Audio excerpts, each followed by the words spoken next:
Welcome back to Silver State Trains.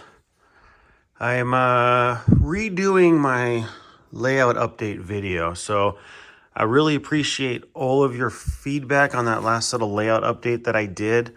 I definitely agree with the majority of your, well, pretty much all of your comments really about how the number 4/number 5, I saw both on there, but switches from Kato aren't the most reliable or can cause derailment issues, so I'm gonna scrap using those. So I had tried to take that layout update that I made and make the number 6 switches work in their place, and it was just too hard to get that radius right to follow that yard update that I did. So I'm just going to scrap that idea. So I apologize for the kind of ping-ponging back and forth here between this layout, that layout, or whatnot. I think this iteration here is going to be it for me. So let me show this off real fast. So what I did, I kind of kept my previous layout theme, if you will. So obviously my yard's the same, a little bit bigger. I kept my the passenger station area. I made it a little bit longer just to accommodate some longer passenger trains of, you know, up to 8 cars or something of that, maybe with steam engine or whatnot. And I also have the passenger line on its own dedicated loop. I removed the crossovers, and I'll get to why in a minute. I kept so the inside loop is my freight line with multiple industries there, and I made a bigger runaround track here, so I can come in here with the cutter cars, drop it, run, and have another stage engine there, kind of shuffle cars around for me or whatnot. And then I did a little more creative stuff over here with the track. Since I scooted this yard over to make it bigger, I had to get kind of creative with how I continued my continuous loop on this layout as opposed to doing a point-to-point. So this technically is an S-curve, though I do have straight pieces in there, so there's no, hopefully no concerns of any derailments. And then this is the new section I'm adding over here. I actually made this section bigger than what you saw in my previous layout update. So this is 6 feet from wall to end, and this is 4 feet. So basically this is a 4x8 sheet of plywood that I'm cutting down to 6 feet. I moved that DC track I had over here, you know, this track right here. I moved that to right here. So this is going to be a nice big mountain scene. I'm going to have some bridges here with the water scene here. And hopefully I'm just going to make this a nice forested kind of mountain scene. I'm really excited about that because that's one thing I really like in the hobby is seeing the trains kind of run through like a mountain scene. There's a couple channels that I've watched. I want to say, is it Railfan 220? I apologize if I got your channel name wrong, but he has some beautiful detail work on his layout, Ron's Trains and Things. He also has a really cool layout with a nice mountain scene background. Was there somebody else I wanted to call attention to? The channel's escaping me here now that I'm actually filming myself. But anyhow, I like that mountainous look in the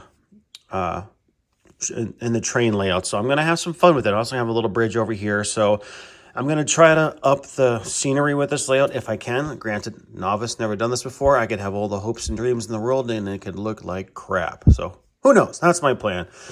This is my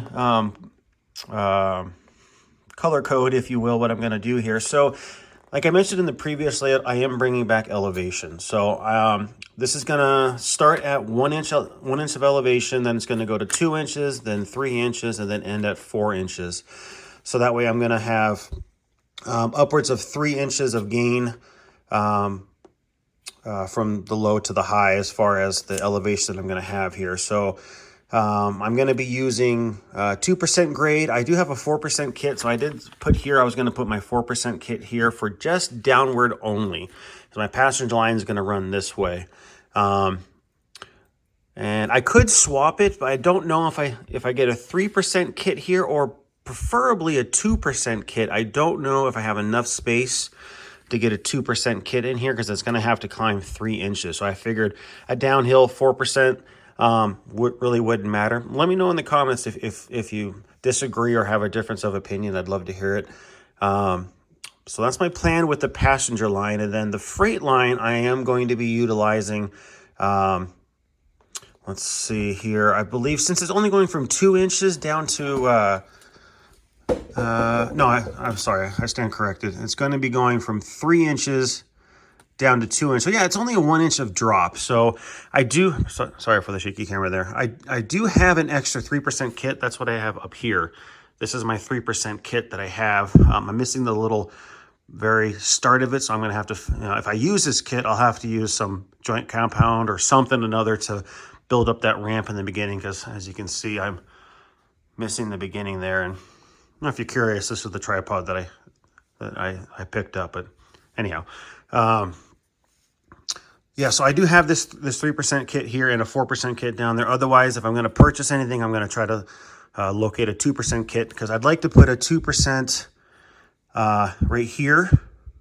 Is that where I was going to put it?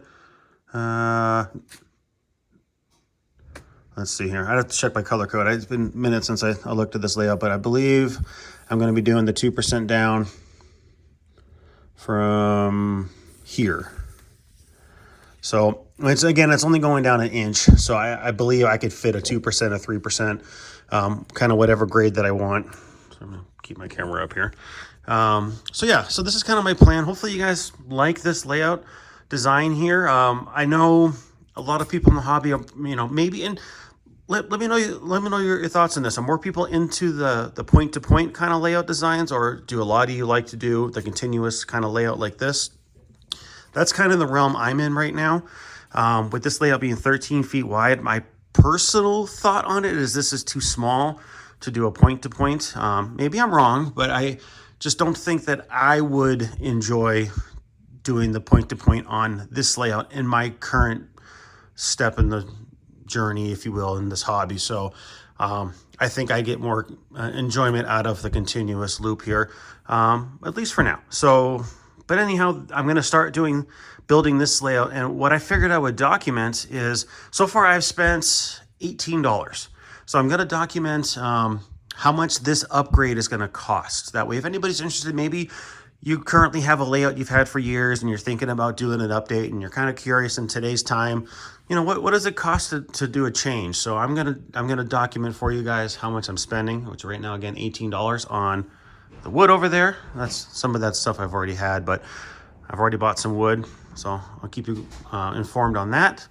Also want to do a quick shout out. I got contacted by one of you viewers here that lives locally to me, actually 7 miles from where I live. So Jerry, I met up with him the other day.